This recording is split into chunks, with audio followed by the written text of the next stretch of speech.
السي مصطفى بوصبيعي. تفضل السي مصطفى.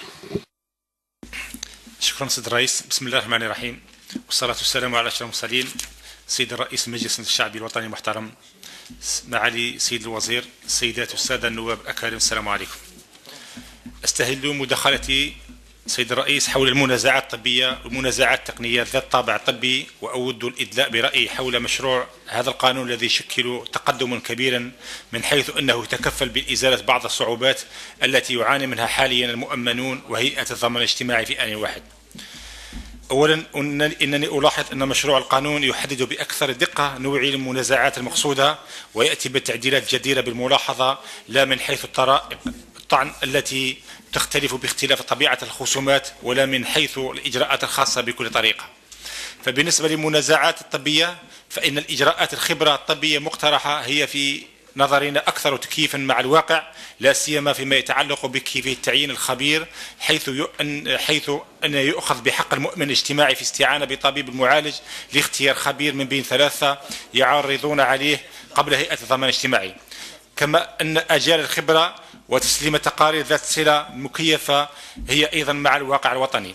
أما بالنسبة للجنة الولائية للعجز، فإن الإمكانيات المتاحة لإخطارها مباشرة في إطار الطعون المرتبطة بحالات القصور الدائم أو الكلي أو الجزئي نتيجة حادث عمل أو مرض مهني، أو بحالة العجز، فإن هذه الإمكانية ستمكن المؤمن له الذين يعانون من أثار أو إعاقة ناتجة عن مرض أو حادث عمل، والتي غالبا ما تكون مزمنة، ستمكنهم من تفادي المرور عبر مستويات الطعن الحالية، حيث تم إلغاء المستوى الأول أي الخبرة الطبية، لأنه لا يمثل سوى رأي الخبير، بينما القرار اللجنة هو قرار جماعي وبالتالي أكثر ائتمانا.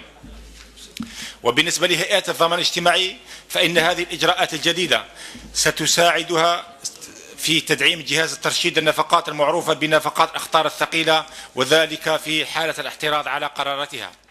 وأخيرا، وبخصوص المنازعات التقنية ذات الطابع الطبي والتي يعالج التجاوزات التي قد تصدر عن ممتهني الصحة في نشاطاتهم ذات الصلة بالضمان الاجتماعي، يمكن لهيئة الضمان الاجتماعي عرض هذه الخلافات لقرار النظراء الذين يشكلون مكلفة بهذه المنازعات، حيث أن مشروع القانون يأتي بتوضيحات هامة بخصوص مكان هذا النوع من المنازعات ضمن المنازعات الضمان الاجتماعي، ويقننه من ناحية الإجرائية مع مراعاة صلاحية القطاع الصحة والمجلس الوطني لأخلاقية المهنة.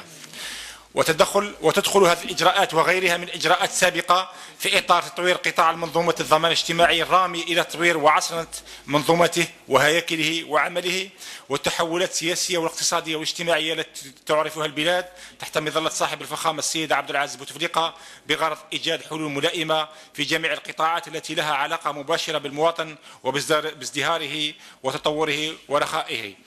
وأخيرا، نثمن عمل اللجنة على الحوصلة والتدقيق في دراسة هذا المشروع في تقريرها التمهيدي في سد الثغرات.